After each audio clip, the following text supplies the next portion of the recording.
guys, it's JohnyTechReview. Today I have a review for you of this UDI-RC Discovery HD Quadcopter. So this is the upgrade version, as you can see here, and this version here comes from a company called Kolibri, and it's a pretty nice customized version, as you can see. This is pretty much everything that comes in the package. You can see right here. You have your controller here, you have the phone holder with a little phone shade, and then here you have the quadcopter, a user menu. Over there you got 2 battery, a charger, a 4GB memory card, and a reader, an extra set of blades, some gearing, and some screwdriver and stuff. That's pretty much everything that comes in this package. So first of all, this is the battery that you get. This is a 3.7 volt at 350 milliamp. This is good for about 6-7 minute runtime. It uses a nail plug, as you can see here, instead of the standard 4 small plug. It's same 4 pin, but it's a lot bigger. So the previous X5C battery or this other battery that I have didn't work on this. You definitely need a new set of battery. Luckily it comes with 2 of them. So this is the user menu, U818A Wi-Fi version. Like other menu in this series, the Quadcopter has a pretty detailed menu, and here's all the instruction, pretty well written, pretty big letter, pretty nice. You can also download the app using one of the QR code here. The app you can also search for, it's on the Google Play and the App Store, and it's called UDI-RC FPV. So here you can see it's a quadcopter, very similar to the previous version. Of course, again, this is the customized version from Kolibri, so I'll kind of give you an idea. You have your wide set of blade for the front and flat for the back here. At the bottom you have this nice little leg. It's pretty flexible. All these come built in, so you don't have to take anything apart or install them. So the battery goes right here, and then you just plug it right into here, and then here you have the camera with the Wi-Fi antenna right here. This camera has a pretty nice protected housing, but it looked like the similar camera from before. You can adjust the camera up and down, so you can go FPV, or you can do aerial footage just like that. So the camera is rated for 720p, and it will output a 720p signal. However, you can see from my video footage, the camera footage is a pretty bit shaky, has a lot of jello effect, and the camera quality is not that good.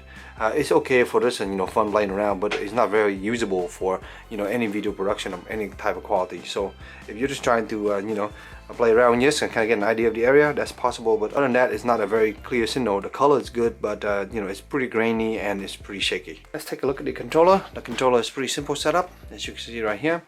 You have here the little shade that you can just put this guy in here. So you put the shade in just like that, and the shade doesn't come out that far. It just have this adjustment here. So if I were to put my phone here, you have the adjustment here. This is how big it goes, so you can take up about 6-inch phone. But I'm gonna put my phone right here, kind of give you an idea. And you can make adjustment here with your phone, and have this shade kind of cover your screen just like that. On off switch here, you got your trim functionality. You have your elevator here, left and right turning, yaw basically, roll left and roll right, pitch forward and pitch left here. So down here you have a 4 button, pretty simple. Headless mode, speed to a low and high speed. You have a 360 flip, so you press this button, do one of these, and it will do flip, and then the return to home. So return to home will only work when you're in headless mode. Headless mode is not my favorite thing to do, so I really don't use it that much, but it is there for an option if you want to use it. But other than that, that's pretty much it. No button up top. I'm used to the controller where you have the button up top to do the flip, so here you kind of have to press this and kind of have to get used to it. Right here, this kind of just fall down, but that's a good angle. If you want to adjust it, you can also tighten this if you need it to be. This controller here takes 4 AA battery and has a pretty good range, over 150 feet with no problem. However, when using with FPV though, the Wi-Fi will connect to it, and what I found is that you're connecting your phone directly to that Wi-Fi signal, and it goes in and out very often. So you can expect about 20-30 feet of a good FPV view, but after that you kind of lose reception, or just kind of go in and out, and it's not very clear. So when you have the quad plug in, a light will come on like this, and then you can connect it to your controller. I'm not going to do that. I'm just going to go ahead and show you guys the app. First thing we need to do is connect to the UDI Wi-Fi. It will come up here in a second. Take about 30 seconds or so for it to boot up. By the way, there's no power switch on that guy, so you just plug in the battery and it start.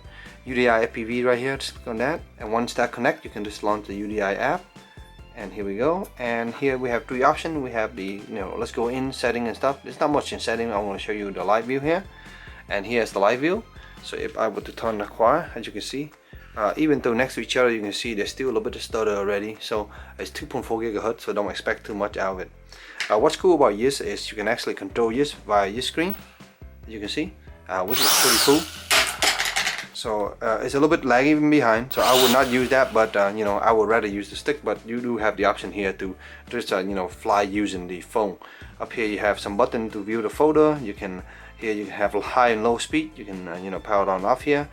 take pictures, video recording. You can even put it in VR modes like this. So if you wear on Google Glass or something like that, you can fly like that. Even though it's very laggy, it's gonna give you a headache. But that's an option right now. Give you an idea.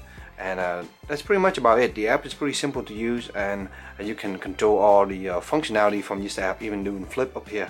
So that kind of give you an idea. There's a flip button right now. I would say the app is a supplement and let you easily view your screen, but other than that, the FPV reception can be a little bit laggy, so I will be careful using that as your FPV. As far as flying the quadcopter, I found that it's pretty fun and easy to fly. The quadcopter is pretty stable, so you can expect a pretty nice smooth flight. This design here is pretty efficient because it has pretty nice lift. The only problem is that the wind will catch on this very easy, and in one normal run I flew it over like 150 feet in the air, and the wind kept blowing it up and I couldn't bring it down. I had to kill the power, and when I did that it fell down the tree, and luckily I got it back. It is very susceptible to the wind, but other than that, if you have low wind, you can expect this guy to glide pretty well and have a pretty fun time with this quadcopter. So guys, that's pretty much conclude my quick review of this quadcopter. I hope it helped you in your budget decision, and if you have any questions, just let me know in the comment below, and as always, stay tuned for future review.